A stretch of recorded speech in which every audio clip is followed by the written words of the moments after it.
कहानी पूरी तरह फिल्मी है और बहुत ही दिलचस्प है। भारत के कारोबारी गौतम अडानी के खिलाफ कांग्रेस और इसके कर्ता धर्ता राहुल गांधी ने इंटरनेशनल कॉरपोरेट कुचक्र की रचना की। कांग्रेस के इस कुचक्र को इजराइल की खुफिया एजेंसी मोसाद ने तार तार कर दिया। पूरी दुनिया के सामने कांग्रेस की कारस्तानी और राहुल गांधी को एक्सपोज कर दिया। नमस्कार, मैं हूं दीप सिंह परिहार और आप देख रहे हैं कैपिटल टीवी पर आपका अपना पसंदीदा शो एक्स-रे। कांग्रेस ने देश के प्रधानमंत्री नरेंद्र मोदी को बदनाम करने और देश के मुख्य कारोबारी गौतम अडानी को नुकसान पहुंचाने के लिए एक बड़ा कुचक्र रचा, लेकिन फेल हो गए। बिजनेसमैन गौतम अडानी को तात्कालिक तौर पर बड़ा आर्थिक नुकसान जरूर हुआ, लेकिन अंततः कांग्रेसियों की साजिश फेल हो गई। तो आइए आज हम कांग्रेस के इंटरनेशनल कुचक्र का एक्सरे करते हैं। इस कहानी की शुरुआत होती है short selling company Hindenburg research से, जिसने 24 जनवरी 2023 को देश के प्रमुख औद्योगिक घराने अडानी समूह के खिलाफ रिपोर्ट जारी की। रिपोर्ट में कहा गया था कि अडानी समूह के मालिक गौतम अडानी ने 2020 से ही अपनी 7 लिस्टेड कंपनियों के शेयरों में हेरफेर के जरिए $100 अरब कमाए। गौतम अडानी के भाई विनोद अडानी पर 37 शेल कंपनियां चलाने और मनी लॉन्ड्रिंग का गंभीर आरोप लगाया गया। अडानी ग्रुप ने हिंडनबर्ग रिपोर्ट में लगाए गए आरोपों को फर्जी बताया, लेकिन इस फर्जी रिपोर्ट का खामियाजा अडानी ग्रुप को भुगतना पड़ा। रिपोर्ट के बाद अडानी समूह की कंपनियों को $150 अरब का नुकसान हो गया। रिपोर्ट आने के एक ही महीने के अंदर अडानी की नेटवर्थ में $80 बिलियन यानी करीब करीब 6.63 लाख करोड़ रुपए से ज्यादा की गिरावट आई। गौतम अडानी दुनिया के टॉप 20 अमीरों की लिस्ट से बाहर हो गए। हिंडनबर्ग रिपोर्ट ने भारत में सियासी तूफान मचा दिया और इस तूफान को उठाने वाले थे राहुल गांधी। मामला सुप्रीम कोर्ट पहुंचा। 3 जनवरी 2024 को भारत के मुख्य न्यायाधीश DY चंद्रचूड़ की अध्यक्षता वाली सुप्रीम कोर्ट की 3 जजों की बेंच ने अडानी समूह के खिलाफ हिंडनबर्ग की ओर से लगाए गए आरोपों की जांच के लिए SIT बनाने या CBI को सौंपने की याचिका को खारिज कर दिया। फैसले के बाद अडानी ग्रुप के चेयरमैन गौतम अडानी ने एक्स पर पोस्ट किया, सुप्रीम कोर्ट के फैसले से पता चलता है कि सत्य की जीत हुई है। मैं उन लोगों का आभारी हूं जो हमारे साथ खड़े रहे हैं। भारत की विकास गाथा में हमारा विनम्र योगदान जारी रहेगा। गौतम अडानी आर्थिक नुकसान का मातम मनाने नहीं बैठे, बल्कि एक ऐसा सीक्रेट प्लान बनाया जिसने बड़े बड़ों को एक्सपोज कर दिया। इस सीक्रेट प्लान का नाम था ऑपरेशन जेपलिन। हुआ यूं कि गौतम अडानी पर हिंडनबर्ग के एंडरसन ने अपनी रिपोर्ट ठीक उसी वक्त यानी 24 जनवरी 2023 को जारी की थी, जब इजराइल के सी पोर्ट हाइफा के मेंटेनेंस के लिए 31 जनवरी 2023 को बोली लगाई जा रही थी। और इजराइल का यह नियम है कि जब आप स्ट्रैटेजिक पोर्ट के लिए बिडिंग करते हैं तो आपकी कंपनी के पूरे इतिहास भूगोल की तहकीकात की जाती है, और यह सब करती है इजराइल की खुफिया एजेंसी मोसाद। बिडिंग में 5 कंपनियां शॉर्टलिस्ट हुई, जिनमें एक चीन की कंपनी और एक भारत के अडानी की कंपनी टॉप 2 में आ गई, और फाइनली अडानी बिडिंग जीत गए। इजराइल के प्रधानमंत्री बेंजामिन नेतन्याहू खुद इस डील को साइन करने के लिए वहां मौजूद थे। उन्होंने गौतम अडानी से एक सवाल पूछा कि हिंडनबर्ग ने आपके खिलाफ एक रिपोर्ट जारी की है जिसमें आप पर गंभीर आरोप हैं, क्या इससे आपके बिजनेस को नुकसान पहुंचेगा?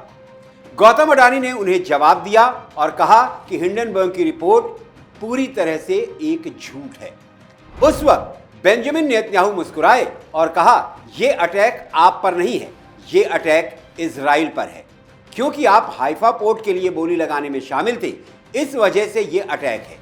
यह साजिश सिर्फ अडानी और हाइफा पोर्ट के लिए नहीं, बल्कि भारत और इजराइल के संबंधों को खराब करने की बहुत बड़ी साजिश है। इसके बाद मोसाद के एजेंट हिंडनबर्ग के एंडरसन के पीछे लग गए। वो कहां जाता है, किससे मिलता है, वगैरह वगैरह। मोसाद को जानकारी मिली कि एंडरसन चीनी फर्म से मिला हुआ है। फिर ऑपरेशन जेपलिन का पार्ट 2 शुरू हुआ। अडानी ने अमेरिका की व्हाइट स्नो नाम की एक लीगल फर्म को हायर किया। कानून के दायरे में रहकर क्या कुछ किया जा सकता है, इसके लिए डोजियर तैयार हुआ। 1.5 साल का वक्त लगा, लेकिन तमाम जांच पड़ताल में जो राज खुले वो आश्चर्यजनक थे। चीनी फर्म, अमेरिका के एक्टिविस्ट, भारत के कुछ जर्नलिस्ट और भारत के एक राजनीतिक घराने का लिंक का पर्दाफाश हुआ। मोसाद ने अपने एजेंट्स को ओक ब्रुक टेरेस लोकेशन पर भेजा। यह अमेरिका में कांग्रेस के ओवरसीज अध्यक्ष सैम पित्रोदा का एड्रेस है। स्पुतनिक इंडिया ने एक रिपोर्ट जारी की।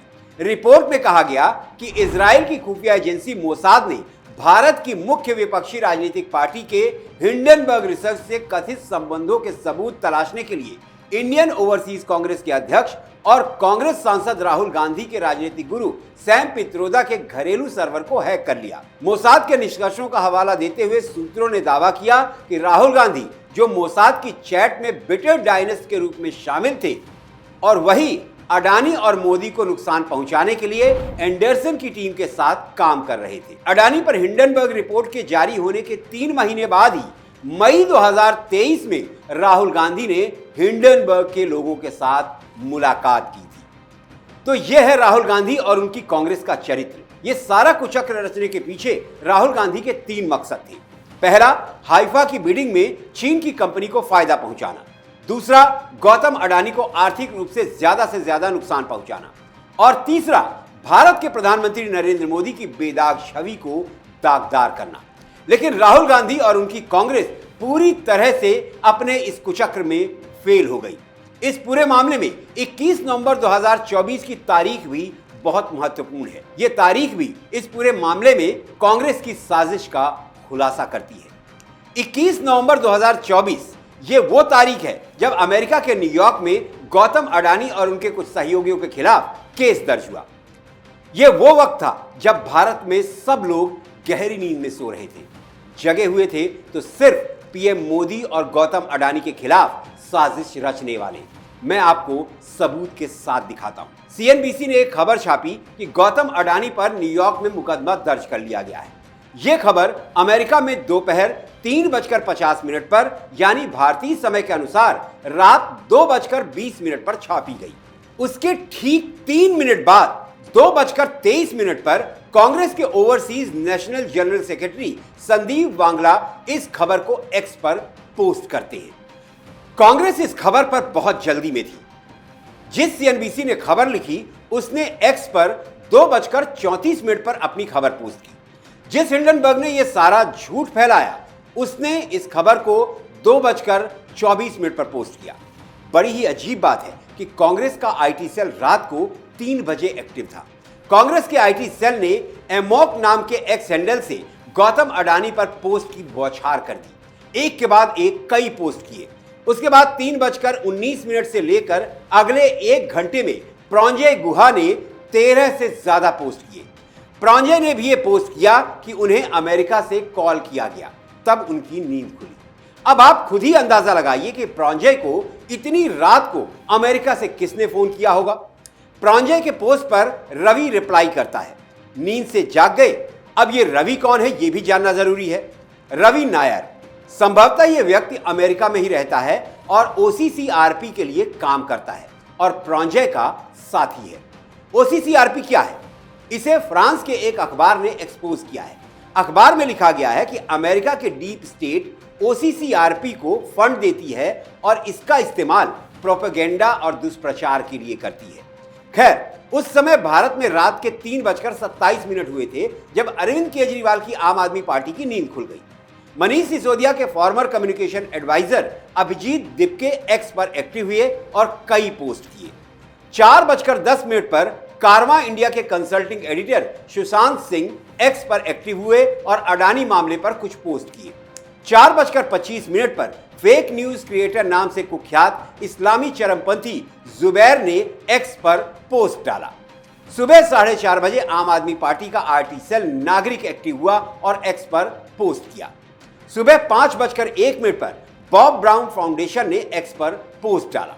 सुबह 5:11 पर चाइनीज टूल किट अडानी के खिलाफ एक्स पर एक्टिव हुआ और वेस्टर्न टूल किट के काम को आगे बढ़ाया। सुबह 5:19 पर कांग्रेस की सोशल मीडिया टीम के नेशनल कोऑर्डिनेटर विनय दोकानिया ने चार्ज लिया। रात भर इस टूल किट ने काम किया, लेकिन असली खेल शुरू हुआ सुबह 9:19 पर जब द वायर की एडिटर सीमा चिश्ती इतनी सुबह एक आर्टिकल के साथ तैयार बैठी थी और उन्होंने ये आर्टिकल एक्स पर उस समय पोस्ट किया जब भारत का स्टॉक मार्केट खुलने ही वाला था। इसका साफ मतलब यह हुआ कि पूरी टूलकिट इसलिए काम कर रही थी ताकि गौतम अडानी की कंपनी के शेयर्स को क्रैश किया जा सके, ताकि गौतम अडानी को ज्यादा से ज्यादा आर्थिक नुकसान पहुंचाया जा सके। Last but not the least, इस पोस्ट पर खास ध्यान देने की जरूरत है। इसमें आप राहुल गांधी और सलिल शेट्टी की तस्वीर एक साथ भारत जोड़ो यात्रा के दौरान देख सकते हैं। यह सलिल शेट्टी वो व्यक्ति है जिसने राहुल गांधी के परम मित्र जॉर्ज सोरोस के साथ मिलकर प्रोपेगेंडा फैलाने वाले संगठन OCCRP का गठन किया था। अब आप समझे कि किस तरह यह पूरी साजिश रची गई। वो बात और है कि ये सभी लोग अपने कुचक्र में खुद ही फंस कर रह गए। क्या आपको अजीब नहीं लग रहा है कि इस तरह के नामी गिरामी लोग भारत के प्रधानमंत्री नरेंद्र मोदी और उद्योगपति गौतम अडानी के छवि को बर्बाद करने की कोशिश करते हैं? क्या आपको इसमें कोई साजिश नजर नहीं आ रही है? क्या आपको नहीं लगता कि ये सभी लोग कांग्रेस और हिंडनबर्ग के उसी टूलकिट का हिस्सा हैं जिसे इजराइल की खुफिया एजेंसी मोसाद ने बेनकाब कर दिया है? इस पर आपकी क्या राय है? कमेंट बॉक्स में लिखिए। आज की एक्सरे रिपोर्ट आपको कैसी लगी, इस पर भी अपनी प्रतिक्रिया कमेंट बॉक्स में लिखकर जाहिर कीजिए।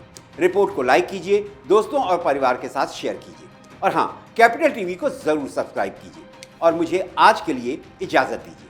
अगली एक्सरे रिपोर्ट के साथ आपसे फिर मुलाकात होगी। तब तक आप अपना ख्याल रखें, स्वस्थ रहें, सुरक्षित रहें। जय हिंद, जय भारत।